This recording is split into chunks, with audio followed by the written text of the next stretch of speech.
안녕하세요. 사연 읽어주는 남녀입니다. 오늘도 와주셔서 감사드리며 그럼 오늘의 사연 바로 소개해드리겠습니다. 우리 딸이 가르쳐준 대로 핸드폰으로 사연 라디오를 틀어놓고 할 일을 하게 된 지도 꽤 되었네요. 사연을 들으면서 마음 아파하기도 하고 무릎을 치며 기뻐하기도 하다가 오늘은 제가 말하고 싶은 특별한 일이 있어서 사연을 보내게 되었어요. 이 사연을 이야기하려니 가슴이 저며오기도 하지만 결국 제 얘기를 털어놓으면서 마음의 병을 조금씩 치유해야겠다는 생각에서 사연을 보내게 되었답니다.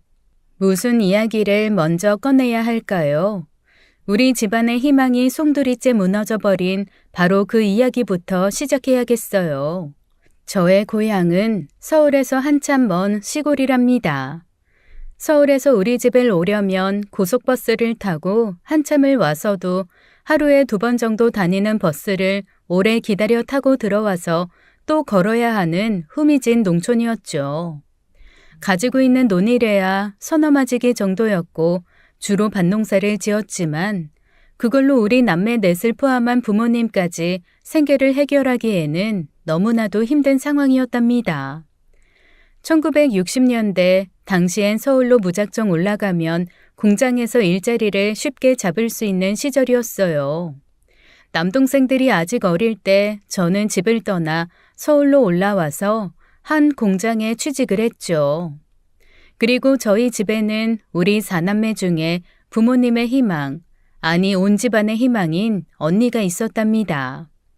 언니는 집에서 1시간 반이나 산 넘고 또 산을 넘어서 다녀야 하는 초등학교 시절부터 수재라는 칭찬을 들어가면서 월반을 해서 초등학교를 5년 만에 마쳤죠. 중학교, 고등학교를 모두 1등으로 졸업하고 우리 식구들 중에서는 아니 우리 마을에서는 처음으로 서울대학교 사범대학에 그것도 장학생으로 입학을 했답니다. 언니는 학교를 졸업하고 모 중학교 교사로 발령을 받아서 집안의 생계를 책임지고 있었어요. 일찍이 서울로 올라온 저는 공장에 취직했고 기숙사 생활을 하면서 생활비를 아껴 버는 돈의 거의 전부를 집으로 보냈죠. 덕분에 제 아래에 있는 남동생 둘은 서울은 아니지만 대처로 나가서 상업학교에 다닐 수 있었답니다. 그러다 보니 저희 집안에서 저만 초등학교밖에 못 나온 처지가 되고 말았지만 부모님은 저를 더 없는 효녀로 여겨주셨답니다. 그리고 저는 공장 생활을 하며 같은 회사에서 만난 성실한 사람과 결혼을 하게 되었죠. 어렸을 때 부모님을 잃고 숙부의 손에 자랐지만 구김살 없고 쾌활한 성격을 가진 사람이었어요. 그리고 어디 내놔도 손색 없이 귀티가 나는 사람이었죠. 인물이 좋은 사람이었습니다. 언니보다도 먼저 하는 조금 이른 결혼이었어요. 결혼을 하고 곧 아이가 들었었고 딸을 낳았답니다. 남편이나 저나 여전히 공장에서 잔업과 철야 작업까지 해야 하는 쉽지 않은 생활이었죠. 그리고 임금이 한창 저임금이던 시절이라죠. 나중에 들은 이야기지만요. 둘이 벌어 둘이 살기에도 참 빠듯하더군요. 그러나 착실하고 선한 성품의 남편과 부모님을 닮아서 천성이 부지런하다는 칭찬을 받는 저. 그리고 어려운 환경에서도 탈 없이 자라주는 아이와 함께 저는 세상에 아무것도 부러운 것이 없었답니다. 그리고 저희 언니는 여전히 온 집안과 온 마을의 자랑이었어요. 그런데 누가 상상이나 했을까요? 이런 저희 집안의 희망이 한순간에 무너지리라는 것을요. 어느 날 부모님으로부터 언니가 휴직을 했으며 그 이유는 모른다는 편지를 받게 되었어요. 그리고 언니에게 찾아가 보라는 간절한 말씀도 덧붙이셨죠. 언니에게 찾아갔지만 언니는 그저 몸이 안 좋아 휴직을 했을 뿐이라고 하더군요. 하긴 가늘고 여리여리한 몸에 너무 공부에만 열중한 언니의 건강에 무리가 갔다는 것은 충분히 이해할 만한 일이었어요. 그러려니 하고 저는 여전히 잔업과 철야를 해가며 집에 돈을 보냈고 남동생들도 집과 가까운 대도시에서 일자리를 잡았답니다.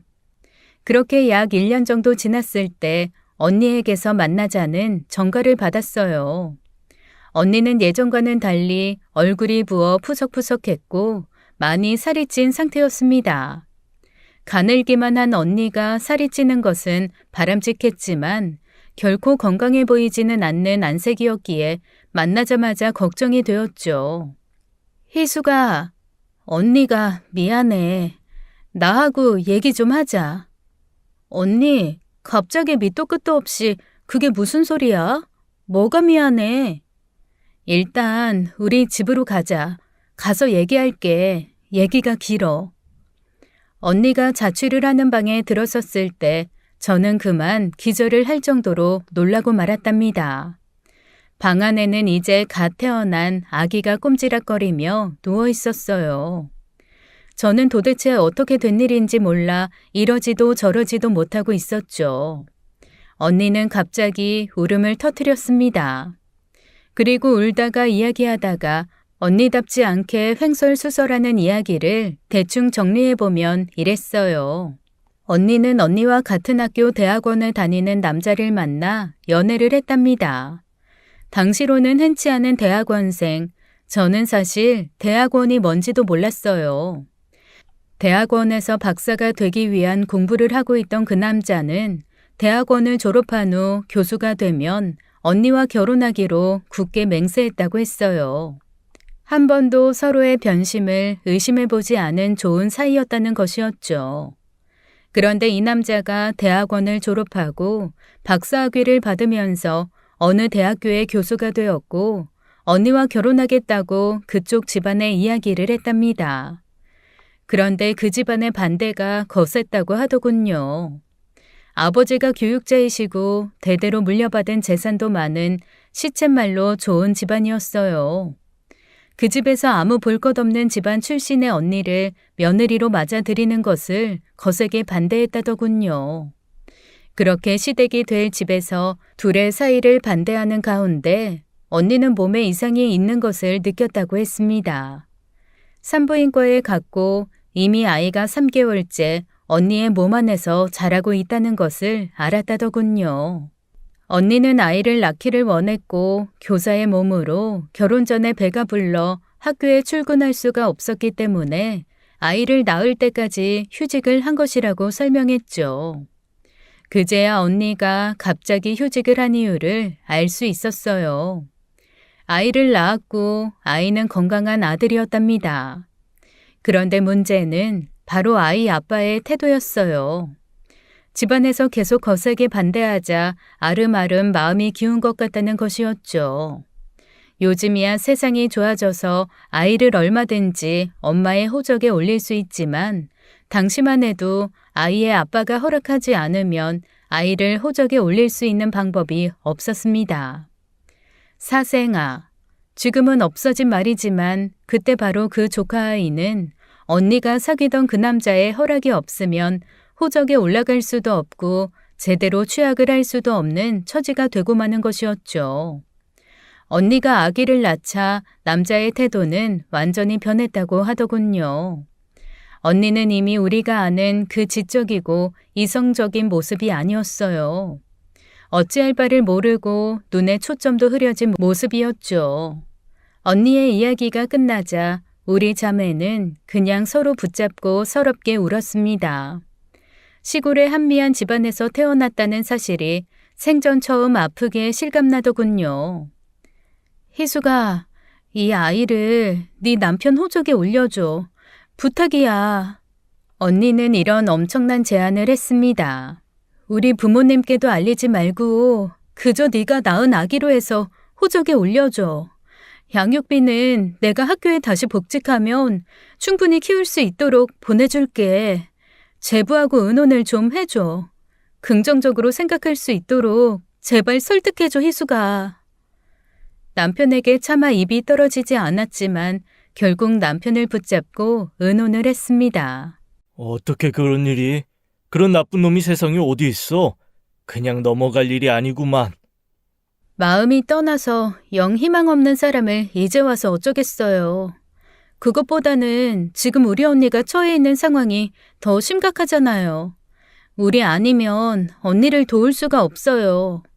남편은 너무나 황당한 일임에도 불구하고 저의 설득 끝에 아이를 자신의 아이로 받아들여 호적에 올려주기로 했답니다. 그리고 우리 아이처럼 키우겠다고 다짐을 해주었어요. 나중에 알았지만 법적으로는 용인될 수 없는 입양이었죠. 아이를 집으로 데려다가 우리 딸의 동생으로 키우기 시작했습니다. 그런데 이것이 불행의 끝이 아니었어요. 어느 날 제가 공장에서 일을 하고 있는데 작업반장이 저를 부르더군요. 무슨 일인가 해서 가보니 언니가 어느 병원에 있고 제가 다니는 회사의 전화번호를 간신히 불러주었다고 했습니다. 사랑하는 남자에게 배신당하고 아이까지 품에서 떼어놓은 언니는 결국 희망의 끈을 놓아버린 것이었어요. 먹으면 치명적인 무슨 약을 먹었다고 의사가 설명하더군요. 언니는 사흘 정도 병원에 있다가 그만 세상을 떠났습니다. 세상을 떠나기 전 언니는 흐려지는 의식 속에서 제게 무엇인가 적힌 쪽지를 건네주었어요. 쪽지를 보니 어느 대학교의 주소였고 어떤 사람의 이름이 적혀 있었습니다. 저는 직감적으로 아이의 생부가 있는 학교와 그 사람의 이름이라는 것을 알 수 있었어요. 그러나 언니의 죽음의 원인을 아는 사람은 저와 남편뿐이었죠. 친정에도 언니가 아이를 낳아 저에게 입양시켰다는 것을 아는 사람은 없었어요. 시골에서 초등학교를 간신히 졸업한 저와 남편은 아이 둘을 이 서울에서 오로지 우리 힘으로 키워야 하는 처지가 되고 말았답니다. 언니가 살아생전에 아이의 양육비를 보내던 때와는 처지가 완전히 달라져 있었죠. 아이들을 먹이기 위해 남편과 저는 안 해본 일이 없었어요. 공사장, 남의 집 가정부 등등 돈이 되는 일이라면 무엇이든 했죠. 어른 둘만 누워도 꽉 차는 월세방 한 칸을 간신히 마련해서 살면서 잠자는 3시간 정도를 빼고는 일을 했습니다. 아이들은 그렇게 어려운 와중에도 무럭무럭 자라주었어요. 특히 아들은 언니를 꼭 닮아 좋은 머리를 타고난 아이였죠. 딸아이는 저를 닮았고 저보다도 더 순종적이고 얌전하기만 했답니다. 무엇이든 제 동생에게 양보했고 자기를 먼저 내세우는 일이 없는 아이였어요. 게다가 조카, 아니 아들아이는 초등학교 때부터 언니처럼 한 번도 1등을 놓치지 않는 수재였죠. 반에서 반장을 맡기도 했어요. 그러던 어느 날 아들의 학교에서 학급 반장과 임원들의 엄마들 모임이 있으니 다녀가라고 하더군요. 저는 기쁜 마음으로 할 수 있는 온갖 단장을 하고 자랑스럽게 어깨를 한껏 세우고 학교로 갔답니다. 그럼 오신 어머님들 소개하는 시간을 갖도록 하겠습니다. 먼저 반장 김영우 어머님부터 일어서셔서 다른 어머님들께 인사해 주세요. 저 반장인 김영우 엄마 되는 사람입니다. 엄마가 무능해서 아무것도 해준 것이 없습니다. 저를 빼고 부반장 엄마를 비롯한 다른 엄마들은 젊고 화려했습니다. 그에 비해 저는 너무 남루했고 그 엄마들 틈에서 어디로 숨을 곳을 찾고 싶을 정도였죠. 아무튼 어떻게 저떻게 학부형 모임이 끝나고 집으로 돌아왔어요. 그런데 그날 이후로 아들아이가 이상하게 말이 없어졌습니다. 명랑하던 아이가 갑자기 말도 없어지고 먹을 것도 예전처럼 먹지 않으니 걱정이 될 수밖에 없었어요. 형우야, 너 어디 아프니? 아니면 무슨 일 있어? 엄마한테 말해봐. 아들은 대답이 없었습니다. 오히려 벽 쪽으로 돌아앉아서 저를 쳐다보지 않으려고 했죠. 그래도 제가 집요하게 이유를 묻자 아이는 갑자기 울음을 터뜨렸습니다. 애들이 다 엄마 보고 엄마가 아니고 할머니 아니냐고 그런단 말이야. 다른 엄마들은 다 예쁜데 엄마는 왜 그래? 엄마한테서 이상한 냄새도 난단 말이야. 그리고 우리 집은 이게 뭐야? 부반장네 집에 갔더니 걔 방이 우리 사는 방하고 마당을 합친 것보다 더 넓었어. 아들은 울면서 울부짖듯 말했어요. 저는 그제야 아이가 왜 그렇게 말이 없어졌는지를 알게 되었죠. 언니를 그렇게 보낸 슬픔과 아이들을 키우면서 겪은 서름에 삼키고 삼켰던 제 눈물도 함께 터져나왔습니다. 아이를 껴안고 한동안 울었어요. 먼저 떠난 언니가 너무나 그리웠고 또 원망스럽기도 했습니다. 뭐가 그리 급해서 이 예쁜 아이를 두고 그렇게 먼저 떠나버리고 말았는지요. 그렇게 한바탕의 서름이 아이와 저를 휩쓸고 지나갔고 그 후 아이의 입에서 다시는 학교에서 엄마 오시라는 소리를 들을 수 없었어요. 중학교, 고등학교 때 모두 공부를 잘해서 반장을 하면서도 단 한 번도 저를 학교에 오라고 하지 않더군요. 딸아이는 가끔 친구를 데리고 집에 와서 그 좁은 방 안에서 소꿉장난을 하고 놀기도 했어요. 그런데 아들은 결코 그런 일이 없었답니다. 남편과 저는 아들이 중학생이 되고 고등학생이 되어서도 아들의 친구 이름 하나를 알지 못했고 단 한 명도 얼굴을 본 적이 없었죠. 형우야, 너는 친구 하나도 없이 그냥 공부만 하니? 친구들하고 놀러도 다니고 운동도 좀 하고 그래야 되는 거 아니야? 그러게 말이다. 아니, 너무 공부만 하면 건강 해쳐. 뭐든지 적당한 게 좋은 거란다. 이 집에 친구들도 데려오려무나. 그러면 이 아빠가 맛있는 떡볶이도 사줄게. 너 여전히 엄마 아빠하고 집안이 부끄러워서 그러니? 그런 거 아니에요. 친구 없어요. 친한 애들 만들어놔봤자 공부하는데 방해만 돼요. 저는 무조건 저하고 경쟁하는 애들 다 이기고 최고 대학교 최고 학과에 갈 거예요. 좋은 학교 좋은 과 간다는데 말릴 사람은 없지만 무조건 1등만 하는 게 중요한 게 아니란다. 주변 사람들과 좋은 관계를 만들어가면서 함께 살아가는 것도 중요한 거야. 주변에 좋은 사람들이 많다는 게 얼마나 중요한 일인지 알아야 돼.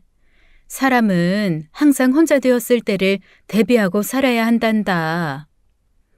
몸을 돌보지 않고 닥치는 대로 일을 하면서 아이들을 키우며 맞이했던 세상은 정말 차디찬 곳이었습니다.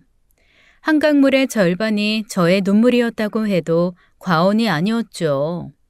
그러나 그렇게 차가운 세상에서도 좋은 사람을 많이 만났어요. 공사장에서 남자들도 지기 어렵다는 벽돌을 찌고 계단을 오르는 일을 할 때 일부러 제가 질짐해서 벽돌을 몇 장을 빼주면서 다 채운 척 해주는 공사장 감독도 있었죠. 그리고 봉투를 붙이는 부업을 할 때 짐찐 몇 원을 더 얹어주면서 아이들 과자 사주라는 고마운 사람도 만났어요. 저는 그렇게 차디찬 세상에서 좋은 사람들을 만날 때마다 언젠가 우리 집이 조금이라도 먹고 살만하게 되면 꼭 저보다 힘든 사람들을 도우며 살 것이라고 속으로 다짐했답니다. 차가운 세상에서 그런 좋은 사람들의 작은 배려가 얼마나 따뜻하고 힘이 되던지요. 저는 아이들에게 사람과 사람 사이에서의 작은 배려가 얼마나 중요한 것인지를 가르쳐주고 싶었습니다. 그래서 친구도 없이 공부에만 매달리는 아들아이가 참 많이 걱정되기도 했어요. 아들이 저와 남편의 걱정을 아는지 모르는지 저희 부부는 아무튼 아들의 친구들을 하나도 모를 뿐만 아니라 분명히 학교에서 진학이나 필요한 일이 있을 때 학부형을 찾을 만한데도 아들에게서 그런 말조차도 들은 적이 없었습니다. 언젠간 아이들이 학교에 가고 남편도 나가고 오랜만에 혼자 집에 있을 때 저는 한동안 쳐다볼 틈도 없었던 거울 앞에 서서 제 모습을 찬찬히 뜯어보았죠.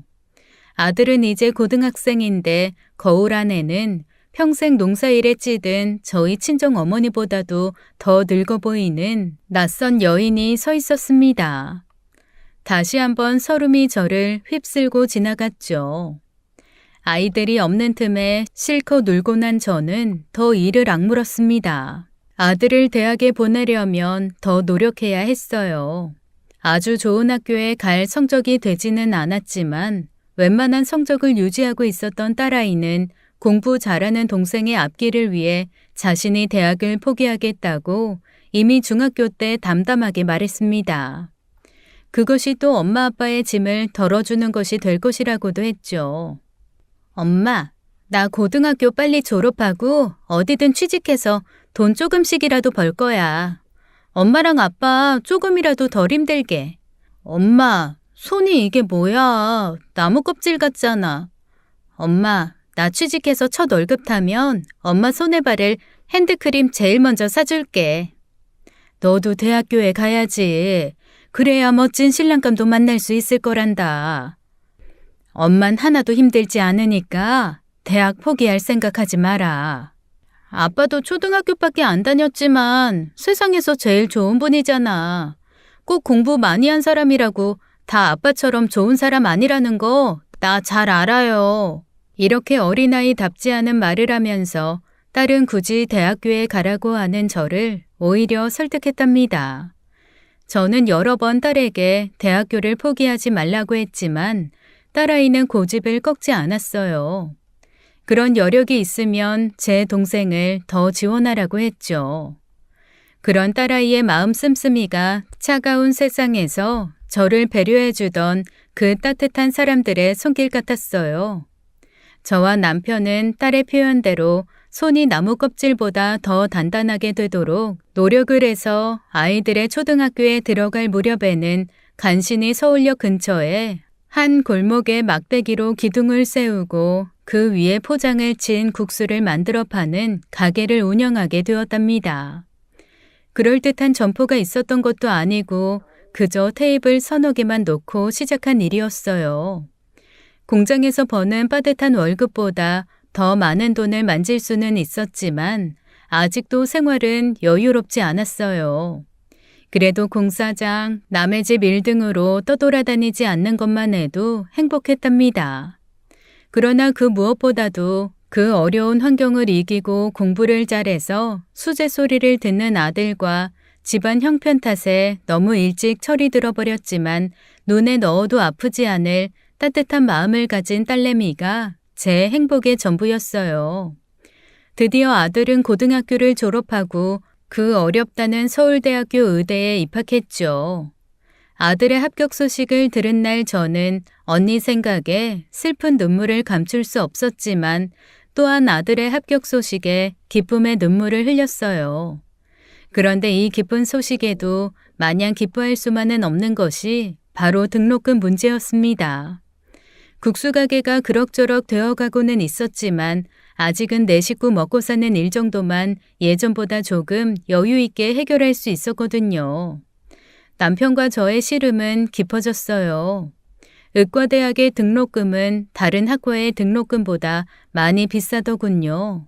어떡하면 좋아요. 애는 공부를 잘해서 저렇게 턱 최고학교 최고학과에 입학하게 됐는데 등록금 댈 돈이 없으니 말이에요. 어떻게든지 마련해 보자고. 내가 이 친구 저 친구한테 조금씩 구워보기라도 할 테니까 당신도 최대한 노력해봐. 알았어요. 어떻게든지 정해진 날짜 안에 등록할 수 있도록 해야죠. 당신한테는 언제나 미안해요. 아들아이의 일에 관해서 저는 남편에게 항상 미안한 마음을 가지고 있을 수밖에 없었죠. 그러나 남편은 그런 제 말에 핀잔을 주곤 했습니다. 그런 말 하지 마. 형우 엄마, 당신이 자꾸 그런 말 한다는 건 결국 형우를 우리 아들로 생각하고 있지 않다는 증거야. 왜 아직도 그런 생각을 해? 형우는 틀림없는 우리 아들이야. 남편은 아이의 등록금 마련을 위해 동분서주했어요. 당신 형우 생부 주소 가지고 있지? 그 사람에게 좀 부탁해보면 안 될까? 남편은 마음이 급한지 누가 들으면 큰일 날 소리를 하고 있었어요. 저는 남편의 말이 혹시라도 누구에게 들리지 않을까 염려하지 않을 수가 없었죠. 그러면서도 저는 남편의 말을 반복해서 생각해 보았어요. 그리고 제가 여전히 간직하고 있는 언니의 쪽지도 생각해 보았습니다. 저는 머릿속으로 아들의 생부에 대해 수없이 상상했었어요. 용기를 내 찾아가 볼까? 안 되는 일이지. 아니야, 가보자. 하루에도 수십 번씩 상상이 오가는 혼란스러운 나날이 계속되었죠. 그런데 이런 일을 두고 바로 하늘이 돕는다고 하는 거겠죠. 장학생으로 선정되었던 학생이 무슨 일인지 입학을 포기하면서 등록금 전액을 지원받는 장학생이 되었다고 아들이 말하더군요. 형우야, 입학식이 며칠이랬지? 아빠하고 지우하고 같이 가련다. 3월 3일이에요. 그런데 오시지 않으셔도 돼요. 너 또 엄마 아빠가 부끄러워서 그래? 엄마랑 아빠가 이번엔 큰맘 먹고 지우하고 같이 옷도 한 번씩 장만했어. 그런 거 아니에요. 오시지 마세요. 거리도 가깝지 않아요. 아들은 끝까지 오지 말라고 했지만 저는 국수가게 문 앞에다 아들이 서울대학교에 입학해서 가게 하루 쉽니다라고 커다란 글씨로 써붙여 놓고는 가게를 하루 닫고 서울대학교로 남편과 딸과 함께 갔어요. 꿈에도 잊을 수 없는 우리 언니가 다녔던 바로 그 학교였어요. 가는 동안 언니 생각이 많이 나서 저는 딸과 남편 모르게 눈물을 훔쳤습니다. 그런데 이게 웬일일까요? 학교에 가보니 입학식은커녕 그저 여기저기 왔다 갔다 하는 학생들만 보이는 것이었어요. 엄마, 우리 날짜 잘못 알고 온 거 아니야? 이게 어떻게 된 거지? 아니야. 네 동생이 분명히 3월 3일이라고 했어. 형우 엄마, 당신이 잘못 들은 거 아니야? 입학식은커녕 아무것도 없잖아. 우리 식구들은 결국 그렇게 허탕을 치고 집으로 돌아올 수밖에 없었죠. 그리고 학교에 갔다가 늦게 귀가한 아들을 붙잡고 물었어요. 엄마는 참, 제가 언제 3월 3일이라고 했어요. 3월 2일이라고 했지. 제가 정신이 없어서 잘못 들었던 모양이었습니다. 입학식 날부터 허탕을 쳤지만 아들은 그 천재들만 모여있다는 서울대 의대를 우수한 성적으로 졸업했고 대학병원의 인턴으로 나가게 되었어요. 모진 고생의 끝이 바로 이렇게 깊은 것이었구나 하고 생각했죠.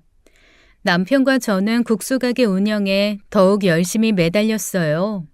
아들이 졸업하고 개원을 하고 싶어 한다는 것을 알았기에 조금이라도 도움이 되고자 했죠. 비록 병원을 개원할 그 엄청난 돈을 다 마련하지는 못한다고 해도 말이죠. 국수가게는 잘 되었습니다. 우리 집 국수가 맛있다는 소문이 나면서 국수 포장마차는 문전성시를 이루었죠. 이제는 포장을 걷어치우고 그럴듯한 점포를 얻어서 국수 전문점을 할 수 있게 되었어요. 남편과 저는 국수 장사를 해서 버는 돈을 부동산 여기저기에 조금씩 투자를 했고 투자를 하는 곳마다 호재를 만나 가격이 급등했답니다. 어느새 사람들은 우리 부부를 알부자, 국수 재벌 등으로 부르기 시작했어요. 그렇게 세월은 흘러 아들은 인턴과 레지던트 과정을 무사히 마치고 대학병원은 아니지만 다른 큰 종합병원에 월급을 받는 의사로 취직했습니다. 그리고 딸은 고등학교를 졸업하고 다니던 중소기업에서 만난 착실해 보이는 사위감을 데려와서 인사시켰어요. 그러던 중에 더욱 큰 경사가 생겼답니다.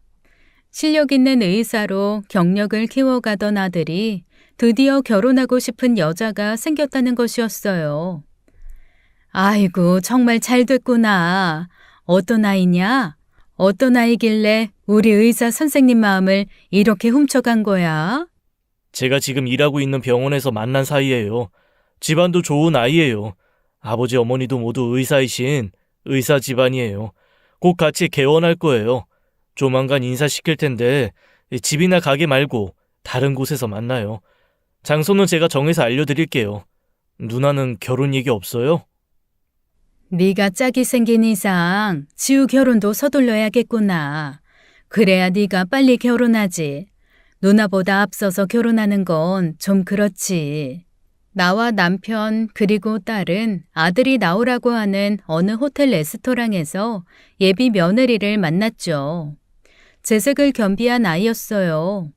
좋은 집안에서 성장한 아이답게 귀티가 철철 흐르더군요. 저는 한눈에 예비 며느리가 마음에 들었답니다. 형우야, 그리고 올케. 벌써 이렇게 불러도 될지 모르겠지만 우리 엄마하고 아빠, 우리 둘만 보고 세상을 달리듯 살아오신 분들이세요. 결혼하면 당연히 우리 부모님 잘 모시고 살 거죠? 형우를 위해서 인생을 사셨다고 해도 과언이 아닌 분들이에요. 당연하지. 누나, 걱정하지 말아요. 누나부터 얼른 결혼식 치를 생각하고요. 그럼요. 저희가 부모님 잘 모실 거예요. 누님은 걱정하지 마시고 결혼해서 잘 사시면 그게 효도예요. 그렇게 화기애애한 분위기에서 첫 만남이 끝나고 그 이후로 아들과 예비 며느리는 저희 부부에게 정말 살가웠답니다. 예비 며느리는 결혼 전인데도 집으로 자기 살림을 조금씩 들이기 시작했어요. 어차피 와서 살 집인데 미리 조금씩 짐을 들이는 게 나중에 편할 것 같다면서요. 이 집 참 사연이 많은 집이지요. 단칸방, 월세집, 전셋집을 떠돈 끝에 국수 전문점이 문전성시를 이루고 재산이 모이면서 은근히 며느리를 데리고 살 생각에 무리해서 장만하게 된 집이었답니다. 물론 아들이 따로 살림을 나겠다고 하면 그럴듯하게 내줄 여유도 이제는 있었어요. 첫 만남을 가진 지 1년이 조금 안 되었을 때 아직 결혼식을 올리기도 전에 예비 며느리는 집으로 아예 들어앉았습니다. 예비 사돈과는 아직 상견례도 갖기 전이라 조심스럽기도 했답니다. 걱정 마세요, 아버님, 어머님. 제가 다 친정 부모님들하고 상의해서 하는 일이에요. 친정 부모님들께서는 형우 씨가 너무 마음에 들어서 형우 씨 집안에 대한 일도 모두 알아서 하라고들 하세요.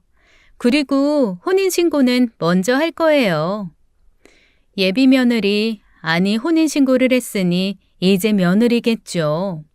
며느리는 그러나 공부밖에 모르고 자라서인지 집안 살림에는 영 소질이 없었어요.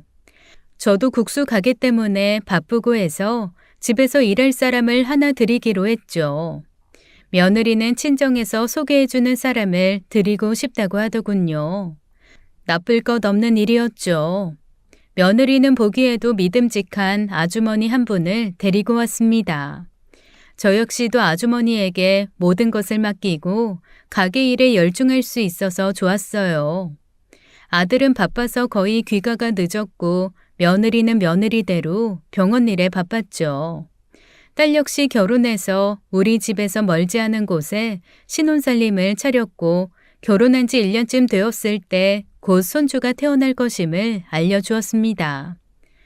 형님, 이제 배가 많이 부르네요.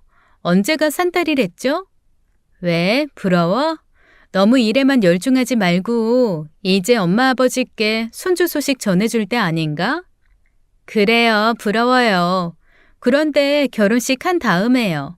배불러서 웨딩드레스 입는 건 좀 그렇잖아요. 결혼식 너무 미뤄지는 거 아닌가 싶어서 사돈 댁에 죄송해서 그렇지. 어떻게 키운 따님이실 텐데 결혼식도 없이 이렇게 와서 며느리 노릇 그것도 착하게 해주고 있는 게 죄송해서.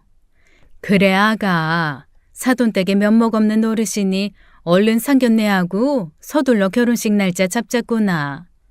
네 어머니 알겠어요. 어머니 시키시는 대로 서두를게요.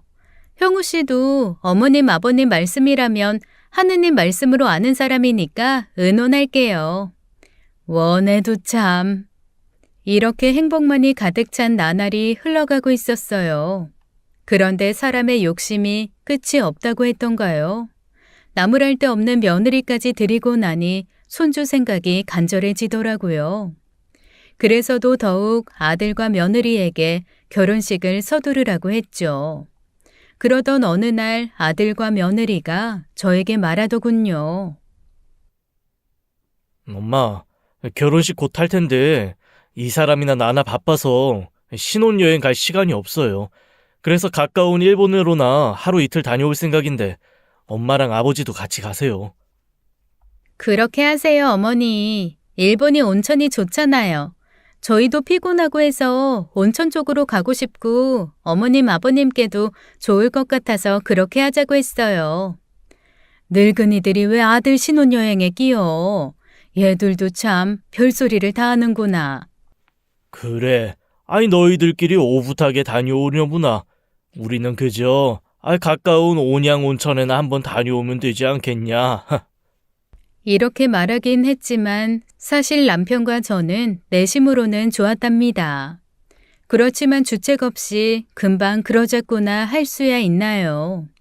그래서 짐짓 여러 번 안 간다고 했죠. 그리고 딸에게도 이 말을 전했어요. 우리 엄마 아빠 이제 아주 복 터지셨네. 효성 깊은 아들 며느리에 장사도 잘 나가서 재벌 수준이지. 그러고 보니까 나만 아주 별 볼 일 없네. 좀 샘나는데? 네가 왜 별 볼 일이 없어? 내가 지금까지도 제일 소중하게 간직하고 있는 게 뭔 줄 아니? 그게 뭔데요? 그런 게 있었어요? 아빠 연애 편지? 연애 편지는 무슨... 바로 네가 첫 월급 타서 사다 준 핸드크림이란다. 처음에 조금만 바르고 그대로 간직해뒀어. 동생을 위해서 진로도 포기하고 늘 엄마 생각해준 네 마음 엄마가 다 알고 있어. 네가 세상에서 제일 효녀다. 엄마는 참 갑자기 눈물 날라 그러네. 엄마, 형우랑 올케가 그렇게 가자고 하는데 그냥 못 이기는 척 다녀오세요. 일본의 온천이 그렇게 좋다잖아요. 형우가 엄마 아빠 신경통 생각해서 그러는 모양인데. 아들 며느리가 강력하게 권하고 딸까지 이렇게 말하는데 더 이상 사양할 이유가 없었죠. 저는 딸 표현대로 못 이기는 척 따라 나서기로 했답니다. 아들과 며느리는 신혼여행이 아니라 마치 저희 부부를 위한 효도 여행을 온 것 같았어요. 일본에서 제일 번화한 거리도 구경했죠. 일본이 일본 같지 않고 유럽 어느 나라에 온 것 같은 느낌이 드는 곳이라고 아들 며느리가 구경하자고 하더군요. 우리 늙은이들이야 뭘 아나요. 아이들이 가자는 대로 가는 거죠. 그렇게 해서 일본 동경에서도 가장 번화하다는 오다이바라고 했던가요? 그 거리도 구경하게 되었답니다. 정말 일본이 서양 어느 나라 같았어요. 텔레비전에서 본 프랑스 같기도 하고 미국 같기도 하더군요. 방송국이랑 여러 중요한 시설도 밀집해 있는 곳이라고 아이들이 일러주었습니다. 그 거리에 있는 한 건물에 들어가 서로 통해 있는 통로를 통해 이 건물 저 건물을 오가며 우리는 일본의 중심가를 실컷 구경하고 유명하다는 맛집에 가서 일본식 돈가스도 맛있게 먹었어요. 그러고 나서 온천이 좋다는 일본의 한적한 시골로 향했죠. 기차를 타고 한참을 가서도 또 한참을 더 들어가야 하는 곳에 진흙이 보글보글 끓는 우리나라에서는 볼 수 없는 신기한 온천이 있었어요. 무슨 가스인지 온천을 가득 덮고 있었고 한 치 앞도 보기 어려운 곳이었지만 온천물은 정말 좋더군요. 수십 년 묵은 신경통이 한꺼번에 날아가 버리는 느낌이었어요. 그렇게 며칠을 그 온천에 묵었습니다. 일본에서도 아주 오지라서 집들이 마치 드라마에나 나오는 옛날 일본 집들과 비슷하더군요. 아들과 며느리는 우리를 위해서 미리 집 한 채를 빌려 놓았다고 했어요. 일본 사람들조차도 많이 찾지 않는 곳이라 식당도 없어 밥도 해먹어야 하는 곳이었답니다. 마치 어릴 적 소꿉장난하듯이 오순도순 밥을 해먹고 온천을 하면서 아들 며느리와 며칠을 지내다 보니 서울로 돌아가기 싫을 정도로 천국 같았어요. 온천에서 조금 걸어나가면 바닷가도 볼 수 있었죠. 사람이 많지 않은 곳이라 빈배들만 몇 척 보이더군요. 세상에 어떻게 이런 곳이 다 있다니? 여기 있다가 서울 갈 생각을 하니 정말 시끄러워서 못 갈 것 같구나. 그러게 말이다. 어떻게 이런 곳을 다 찾았냐? 여기야 늙은이들이나 좋지.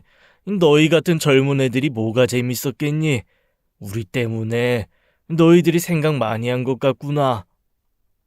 우리 같은 노인네들이 조용히 쉬기 꼭 좋은 장소였습니다. 우리를 생각해준 아들 며느리에게 참 고마웠죠.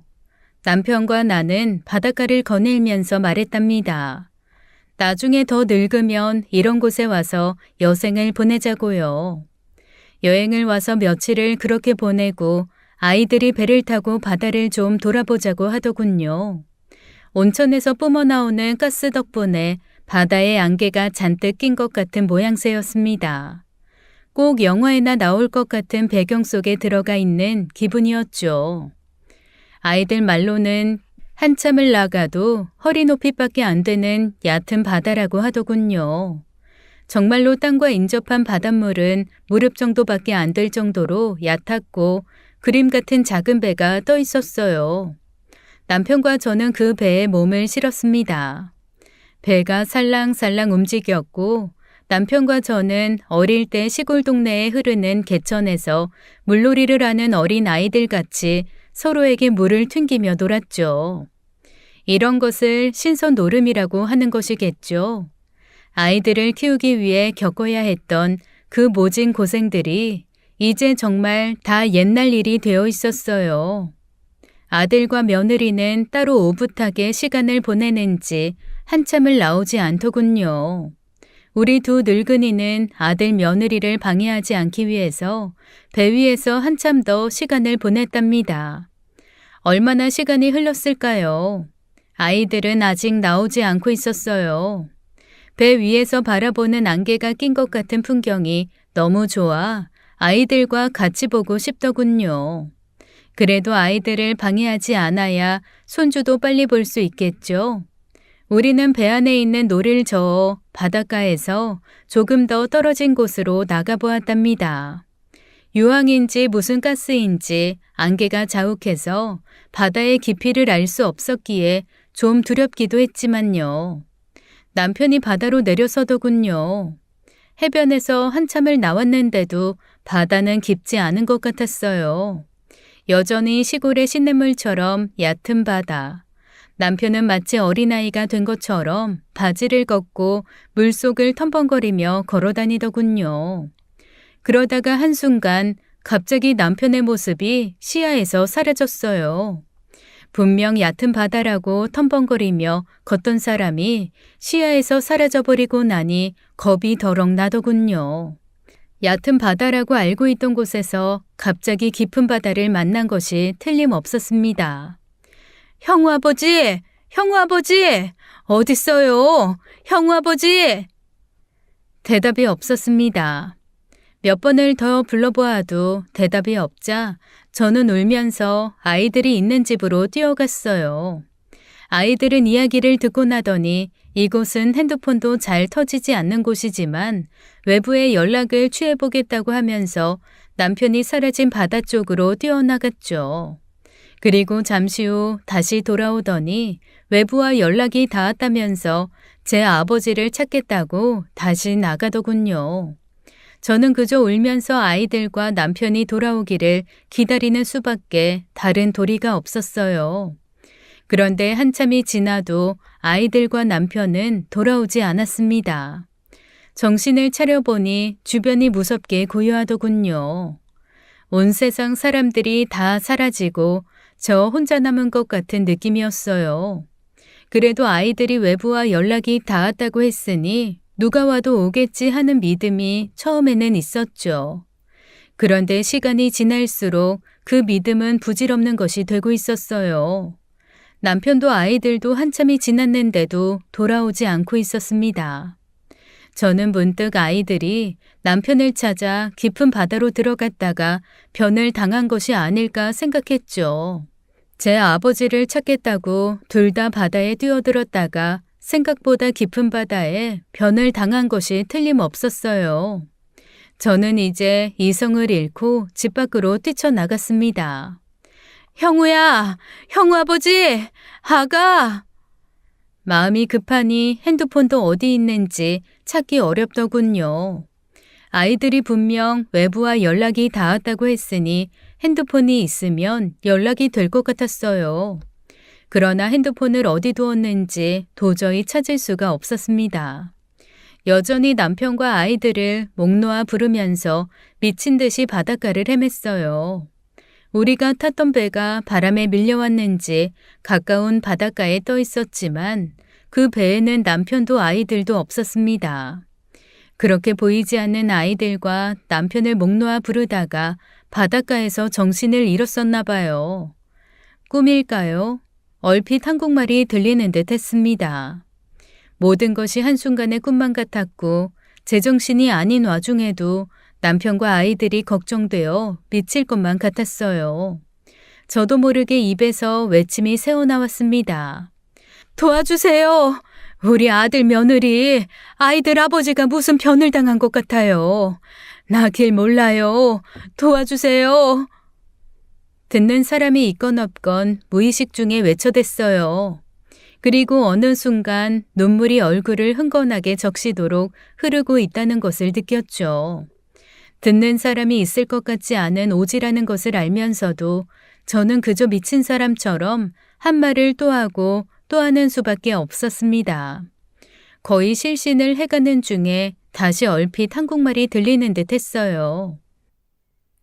저 혹시 영천교 국수 포장마차 아주머니 아니십니까? 꿈결처럼 이런 말도 들려왔습니다. 저는 이제 제가 죽었는지 살았는지도 제대로 느끼지 못할 상황에 처해 있었죠. 헛소리도 들리는 것 같은데 여기가 이승인지 저승인지도 구별이 가지 않았어요. 영천교 국수 포장마차 아주머니 맞으시죠? 맞네요. 저 기억 못 하시겠습니까? 그러고 나서 저를 잡아 일으키는 손길이 느껴졌습니다. 천천히 그리고 친절하게 저를 잡아주는 손길이 현실로 느껴지고 저는 그 손길에 따라 움직였어요. 그 손길은 저를 어딘가에 앉게 하더니 친절하게 물병을 건네주었죠. 저는 건네주는 물을 마시고는 조금이나마 정신을 차릴 수가 있었습니다. 그제야 그 친절한 손길의 얼굴을 볼 수 있었어요. 그런데 얼굴을 보아도 잘 기억할 수가 없더군요. 분명히 저를 염천교 국수 포장마차 아주머니라고 불렀던 그 사람이 맞는 것 같은데 말이에요. 이게 어떻게 되신 일입니까? 이 먼 곳까지는 어떻게 오셨으며, 왜 혼자세요? 물을 몇 모금 들이켜고 이제 좀 정신이 난 저는 그 사람을 붙잡고 우리 아들과 며느리 그리고 남편을 찾아달라며 울음을 터뜨렸습니다. 그리고 자초지종을 말했죠. 그 행위는 저의 이야기를 차분히 들어주었습니다. 그러고 나서 걱정 마시라고 저를 다독였죠. 알아서 다 처리해 주겠노라고 마음 놓으시라면서요. 도와주겠다는 말에 대충 정신이 다 돌아온 제게 그 사람은 옛날 일 한 가지를 이야기하기 시작했어요.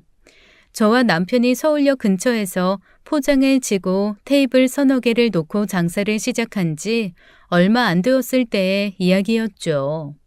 이야기를 끝까지 듣고 보니 이제야 선명하게 기억나는 일이 하나 있었습니다. 점포도 없이 천막 비슷한 포장을 위쪽에 치고 테이블 서너 개를 놓고 싸구려 국수를 파는 집에 찾아오는 손님들은 거의 모두가 어려운 형편의 사람들이었어요. 싼 가격이었지만 가격을 물어보고는 못 먹고 그냥 나가려는 사람들도 많았습니다. 그런 사람들을 붙잡아 앉히고 국수 한 그릇을 꼭 먹여보내곤 했었어요. 나중에 잘 되면 갚으라고 하면서요. 그렇게나마 하는 것이 그 차가웠던 세상에서 저를 배려해 주던 따뜻한 마음들에 대해 은혜를 갚는 길이라고 생각했죠. 그러던 어느 날의 일이었어요. 남루한 차림에 어떤 젊은이가 들어와서 국수 한 그릇을 주문하더군요. 한눈에 보기에도 허기져 보이기에 저는 다른 사람들에게 주는 양의 2배쯤 국수를 넉넉히 담아 내주었습니다. 허겁지겁 먹는 청년을 보니 몇 끼니를 굶은 것 같더라고요. 그래서 가게에서는 팔지 않지만 제가 먹으려고 가지고 나온 도시락의 밥을 그릇에 담아 건넸었죠. 그 청년은 그 밥도 허겁지겁 먹어 치우더니 갑자기 포장을 젖히고 나가서 도망을 가는 것이었어요. 국수값도 계산할 수 없는 처지에 그 청년이 배고픔을 이기지 못하고 들어와서 국수를 주문해 먹고는 도망을 가는 것이 분명했죠. 뛰지 마. 돈 안 내도 괜찮아. 넘어져. 천천히 가. 나중에 잘 되면 갚아. 걱정하지 마. 넘어진다니까. 천천히 가. 행인은 제게 말하더군요. 그때 한없이 울면서 뛰어갔다고요. 세상이 다 저를 버린 것 같았을 때 그 말씀이 얼마나 따뜻하던지요. 단 하루도 그 친절을 잊은 적이 없습니다. 그래서 결심했죠. 꼭 다시 일어나서 아주머니처럼 어려운 사람에게 베풀며 살겠다고 말이에요. 음식값 떼어 먹고 도망가는 조에게 넘어지니 뛰지 말고 천천히 가라는 그 말씀이 제 인생을 바꾸어 놓았습니다. 부친의 사업을 젊은 나이에 이어받아 파산하고 난 후였다고 했습니다. 저는 아주 잠깐 아들과 며느리, 남편에 대한 걱정을 잊고 그때의 그 청년을 다시 만나게 되었다는 사실이 참 기뻤어요. 그리고 다시 그 청년, 아니 이제는 아주 젊은 청년은 아니었지만 그때의 그 청년을 잡고 사정 이야기를 했습니다. 우리 아들 며느리가 다 의사야. 우리 내외하고 같이 여행을 왔었는데 무슨 변을 당했는지 애들 아버지랑 애들 둘이 다 없어졌어. 청년, 도와줄 수 있으면 좀 도와주시오. 네? 의사요? 아니, 어느 병원에 있어요? 이름이 뭔데요? 우리 아들은 김영우고 며느리는 민채은이라오. 대성병원에 다녀요. 그래요? 제가 잘 아는 사람들입니다. 이게 무슨 우연의 일치인지요. 그때 저를 그렇게 도와주신 이유, 저 노가다 뛰어가면서 대학교 시험 쳐서 의대에 입학했습니다. 아직도 오지인 농촌이나 어촌, 그리고 전쟁이 난 지역으로 의료 봉사활동을 다니고 있어요. 여기도 무의촌이고 주민들도 많지 않지만 의료 봉사를 위해서 일본 의사들 몇하고 같이 왔어요. 그때 아주머니께 받은 은혜를 조금이나마 갚을 길이라고 생각하면서 그렇게 해왔습니다. 아, 그래요? 그러면 우리 애들 찾는 것 좀 도와줘요. 그런데 가만히 있어보자. 아니, 민재은 선생님의 시어머니가 정말 맞으십니까? 제가 김영호 선생님은 잘 모르는데 민재은 선생은 잘 아는 사람이라 그 사람들 결혼식에 갔었거든요. 아니, 그런데 그 어머님이 아니신데요? 그게 무슨 말이에요? 우리 애들은 아직 결혼식도 안 올리고 혼인신고만 하고 우리 내외하고 살고 있어요. 사돈하고 상견례도 안 했는데 결혼식이라니. 아닙니다. 분명히 민재은 선생이고 그날 신랑의 이름도 김형우라는 기억이 나는걸요. 김형우 선생님 어머님 아버님 얼굴도 어렴풋이 기억납니다. 그럴 리가요. 우리 바깥 양반하고 난 도대체 모르는 이야기라오. 잠시만요. 그날 결혼식 사진을 자기 핸드폰으로 찍는 친구를 본 기억이 납니다. 그 친구한테 전화해서 혹시 파일이 있는지 알아보겠습니다. 이게 도대체 어떻게 된 일인지 알아야 할 것 같습니다. 여기는 핸드폰도 잘 안 되는 곳이라고 하던데요. 오지여서 핸드폰이 잘 안 되기는 하지만 먹통은 아니에요. 금방 연결될 겁니다. 조금 전에도 한국에 있는 다른 팀하고 연락을 한걸요. 그러고 나서 그 청년은 핸드폰으로 어떤 사람과 통화를 하더군요. 그리고 얼마 걸리지 않아서 핸드폰을 열어서 사진을 저한테 보여주더라고요. 지금 바로 친구한테서 받은 거라고 하면서 말이에요. 사진을 본 저는 눈을 의심할 수밖에 없었습니다. 사진 속의 신랑 신부는 분명 우리 아들과 며느리였어요. 하객이 좋기 수백 명이 넘어 보였어요. 사돈댁이 성공한 집이라고 하더니 사돈댁 쪽의 하객도 많았겠죠. 그런데 아들 뒤에 서 있는 하객 중에 제가 아는 얼굴은 하나도 없었답니다. 하긴 저는 아들 친구 하나도 알지 못했으니까요. 더 놀라운 것은 아들 옆에는 떡하니 아버지와 어머니가 서 있다는 사실이었어요. 그런데 아버지는 분명 우리 남편이 맞는데 어머니는 제가 아니었죠. 한 중후한 노부인이 아들의 어머니 자리에 남편과 나란히 서 있는 것이었어요. 이게 어떻게 된 일이요? 젊은 양반, 이게 어떻게 된 일이냐 말이에요. 우리 아들하고 며느리가 맞아요. 그리고 아버지도 우리 남편이 맞고요. 그런데 어머니는 도대체 누구란 말이에요? 정말 아드님하고 며느님이 맞다는 말씀이시죠? 그렇다면 이거 정말 이상한 일이네요. 그리고 여기 오신 것도 아드님, 며느님이 오자고 하신 거란 말씀이시죠? 그리고 나가서 돌아오질 않으셨다고요, 두 분 다. 그리고 그 청년은 또 말했죠. 사실 민재은 선생, 우리 며느리와는 같은 의과대학을 나와 아는 사이인데 죄송한 말씀이기는 하지만 좋아하는 사람은 아니라고요. 고등학교 시절 학교 폭력에 관련된 사람이라는 소문도 무성하다는 이야기도 하더군요. 저는 우리 착한 며느리가 그럴 리가 없다고 그 청년을 칠 듯이 대들었지만 그 청년이 지금 제게 거짓말을 할 이유는 없었어요. 그 청년은 한국으로 전화를 걸어 아들과 며느리가 다니는 병원에 전화번호를 물었고 둘 다 일본에 출장 중으로 다음 주에나 출근할 것이라며 떠났다는 사실을 확인해 주었어요. 의료봉사를 위해 이 오지에 왔다는 그 청년이 아들의 결혼식 사진을 보여주는 순간부터 저는 여러 가지 일들이 이상했다는 것을 비로소 깨닫게 되었습니다. 계속 결혼식을 미루던 일, 상견례를 끝까지 하지 않은 일, 그리고 굳이 일본까지 같이 가자고 때를 쓰듯이 조르던 일 등등 예전에는 전혀 아무렇지도 않게 지나쳤던 일들이 이상하게 생각되기 시작했습니다. 그러나 생각하고 또 생각해도 알 수 없는 것은 아들의 결혼사진 속의 아버지가 분명히 제 남편이 틀림없다는 사실이었어요. 청년은 우리 며느리 민재은 선생의 학교폭력 관련 소문은 거의 사실로 밝혀지고 있다는 말도 했죠. 그러고 나서 결정적으로 제게 말했습니다. 아주머니, 이런 말씀 정말 죄송합니다만 뭔가 이상한 범죄 같은 냄새가 납니다. 빨리 귀국하시는 것이 좋겠어요. 제가 모시겠습니다. 김영우 선생과 민재은 선생은 다음 주에나 출발한다고 했다니 말입니다. 범죄에 관련된 일이 아니기를 저도 바라지만 만에 하나 그렇다면 더욱이 빨리 귀국하셔야 합니다.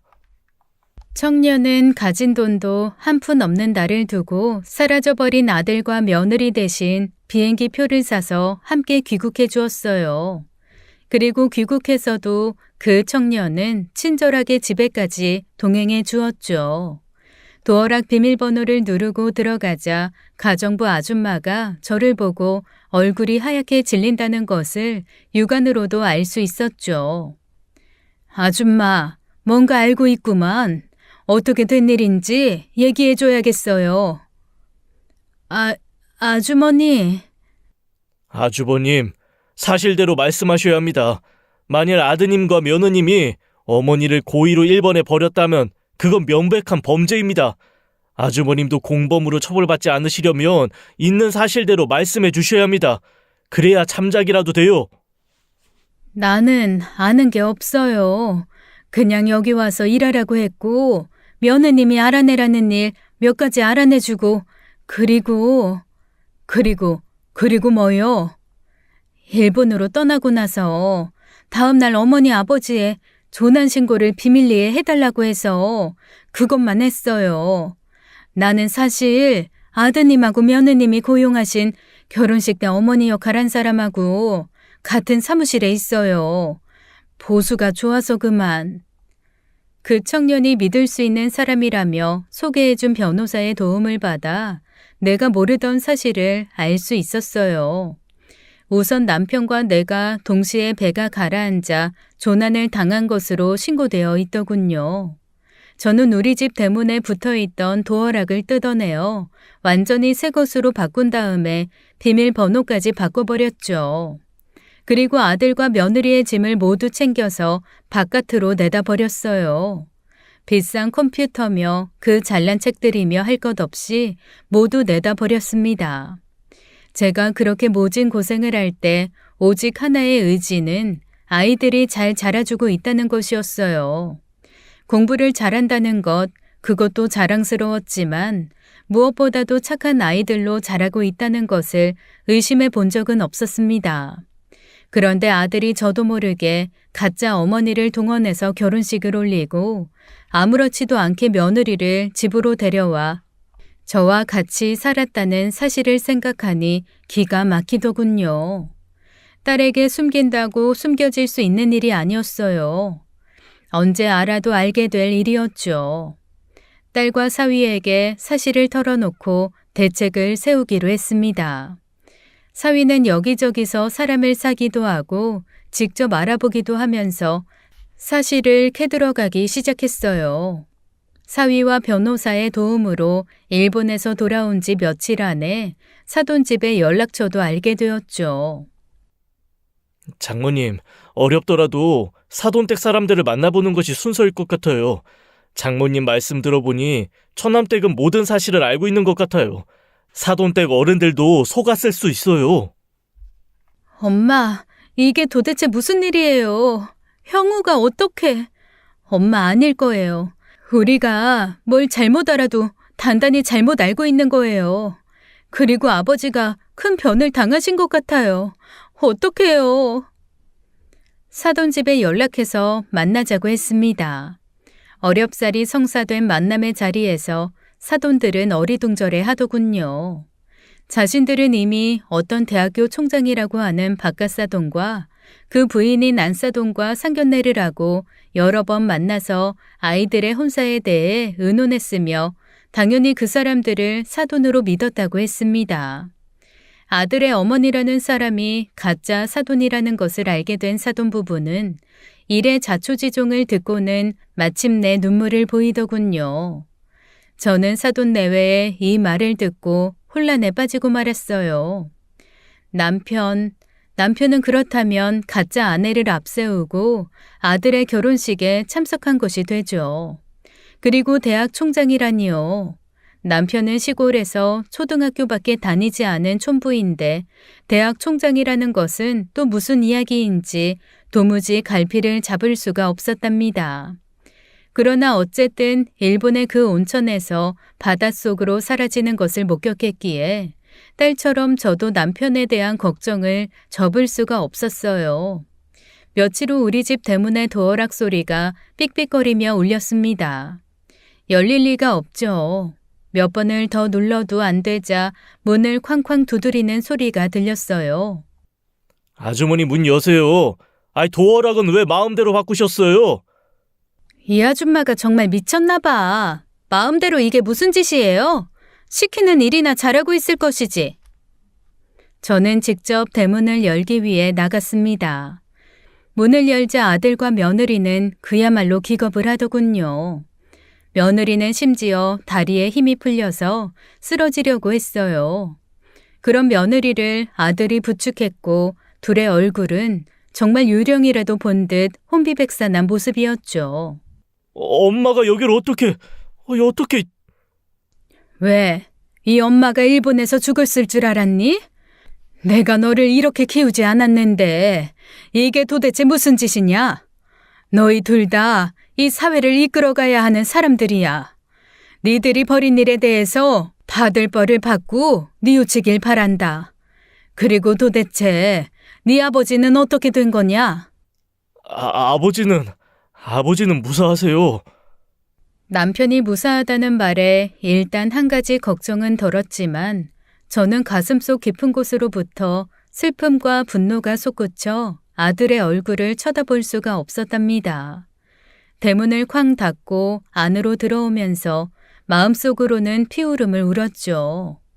그리고 언니가 그렇게 세상을 떴을 때만큼이나 아픈 시간이 흘렀어요.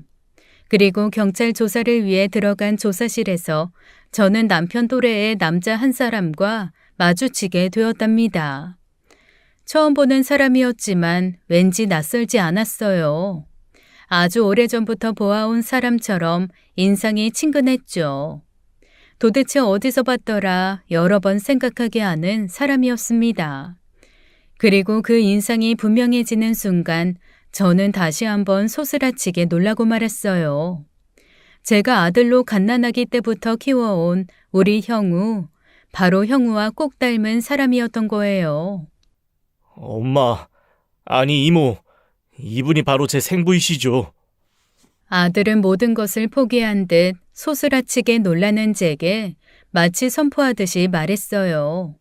아들이 어떻게 이 모든 것을 알고 있는지에 대한 의문과 더불어 저를 더 놀라게 한 것은 바로 아들의 생부가 피해자로 이 자리에 불려와 있다는 사실이었죠. 저 아이가 20살이 된 때로부터 지금까지 저 아이와 저 아이의 아버지, 아니 이모부 되는 사람에게 협박을 당해왔습니다. 저희 집사람과 아이들에게 모든 것을 밝히겠다고 하면서 돈을 요구했어요. 처음에는 대학 등록금을 내달라고 저 아이 혼자 저를 찾아왔더군요. 그러더니 다음부터는 키워준 아버지인 이모부 되는 사람이 같이 저를 협박하기 시작했습니다. 순간 제 머릿속에 갑자기 장학금을 포기한 학생으로 인하여 장학생이 되었다는 그 기뻤던 소식이 떠올랐죠. 아들이 등록금을 걱정하는 저와 남편의 대화를 엿들었고 그때 남편을 통해 안 사실을 믿기로 해 제 생부를 협박해왔다는 것이었어요. 그러나 저는 아들의 생부의 이 진술을 듣고 다시 한번 너무나 큰 충격을 받고 말았습니다. 남편이 아들과 함께 아들의 생부를 협박해왔다니요.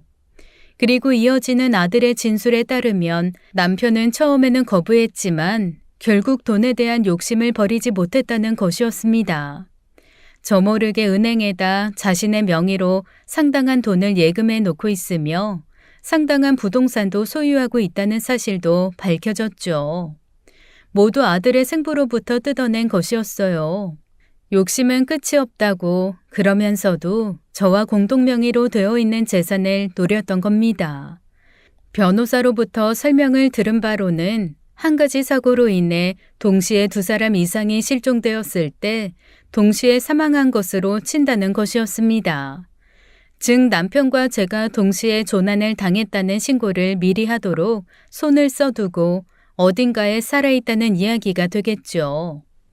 남편은 법적으로는 귀신이나 마찬가지였어요. 시간이 지나 법적으로 제가 완전히 죽은 것으로 처리되면 나타나서 저와 공동명의로 되어 있던 재산을 나누어 갖기로 되어 있었던 것이었겠죠. 남편이 동경의 한 호텔에 머무르고 있다는 것을 아들이 자백했고 변호사와 경찰이 일본에 전화를 걸어 그 사실을 확인했습니다. 남편까지 사돈 내외를 감쪽같이 속인 결혼에 가담했고 더구나 저를 일본에 버리는 일에까지 관련이 있다는 것을 알고 저는 정말이지 죽고 싶을 만큼 큰 충격을 받았어요. 자기 아이를 낳은 여자와 자식을 버린 사람인데 이 정도야 겪어야 하는 일이죠. 그리고 아버지가 대학 총장쯤은 되어야 또 제 생모처럼 결혼을 반대하는 일에 부딪힐 일이 없겠죠. 생부에 대한 가책은 없습니다. 그리고 생부 대신 저를 키워주신 이모부에게도 역시 제 생부 되시는 분이 갚아야 할 빚을 청산하신 거에 불과하지 않겠습니까? 아들은 자신이 벌인 일에 대하여 그다지 가책을 느끼지 않는 것 같았습니다. 그 사실이 저를 더 슬프게 했어요. 형우 엄마인 희경이한테 잘못한 일을 속죄한다는 심정으로 견뎌왔습니다. 그런데 이제 모든 것이 백일하에 드러나고 나니 오히려 후련한 느낌입니다. 희경이가 스스로 목숨을 끊었다는 사실로 인해 큰 죄책감을 느꼈고 그 때문에도 더 아들 아이의 요구를 뿌리칠 수가 없었습니다. 저는 이 진술을 듣고는 그냥 경찰서 바닥에 뒹굴고 말았습니다.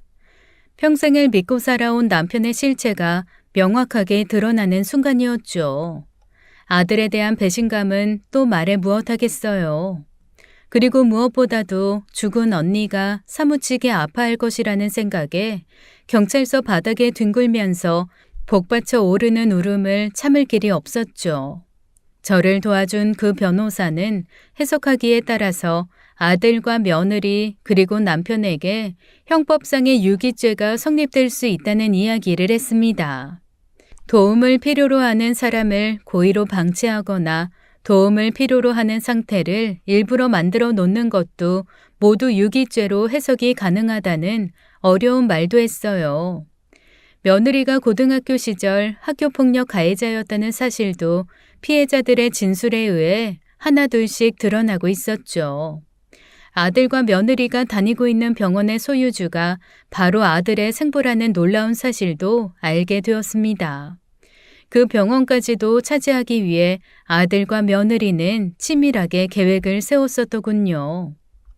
며느리의 부모는 요즘 한없이 바쁘답니다. 딸의 고등학교 시절 피해자들을 찾아다니며 입을 막으랴, 저를 찾아와서 정상을 참작해 주겠다는 문서를 부탁하랴, 몸이 10개여도 모자라는 사람들이 되고 말았어요.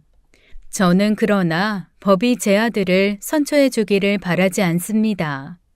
무엇보다 제가 아이들을 그렇게 키우지 않았어요. 사회를 이끌어 나가야 하는 입장에서 오히려 이 사회에 해악이 되는 일을 저지른 아들이 죗값을 치르면서 진심으로 반성해 주기를 바라기 때문이죠. 처음에는 언니를 생각해서 선처를 구해볼까도 생각해봤지만 언니도 역시 그것을 바라지 않을 거라는 생각을 하게 되었답니다. 언니도 저도 찢어지게 가난한 집안에서 자라났지만 결코 남의 가슴에 못 박는 일 없이 그저 선하게만 살다 가신 부모님 슬하에서 자라났어요. 그렇기에 더욱 아들의 선처를 요구할 수 없었습니다. 딸은 저와 함께 기거하면서 돌이킬 수 없이 다쳐버린 제 마음을 다독이는데 온갖 정성을 기울이고 있답니다. 어쩌면 저 역시 며느리의 부모와 입장이 같다고도 할 수 있을 거예요. 자식 잘못 키운 죄에 있어서 말이죠. 일생을 받은 만큼 베풀면서 선하게 살고자 했던 저의 삶은 이렇게 다쳐버리고 말았지만 저는 나머지 일생도 또한 선하게 살아갈 것입니다. 염천교 근처에서 장사하던 시절 저의 작은 선행이 한 청년을 사회에 봉사하는 사람으로 만들었듯이 자식을 잘못 키운 부모로서 사회에 속죄하는 삶을 살아가기 위해서는 마음을 다부지게 먹고 더욱 선하게 살아야겠다는 생각을 하고 있어요. 딸아이도 동생과 아버지의 잘못을 속죄하기 위해 나머지 생을 겸손하고 착하게 살아가야겠다고 말하고 있습니다. 지금 제가 아들과 며느리를 위해서 해줄 수 있는 길은 이것뿐이며 또한 이것이 최선이라고 생각하고 있어요. 남편도 또한 그에 합당한 벌을 받아야겠죠. 결국 제 가슴을 치게 된 이 사연 끝까지 들어주셔서 감사합니다. 지금까지 사연 읽어주는 남녀였습니다. 끝까지 시청해주신 여러분 감사드리며 저희는 다음 사연으로 돌아올게요. 감사합니다.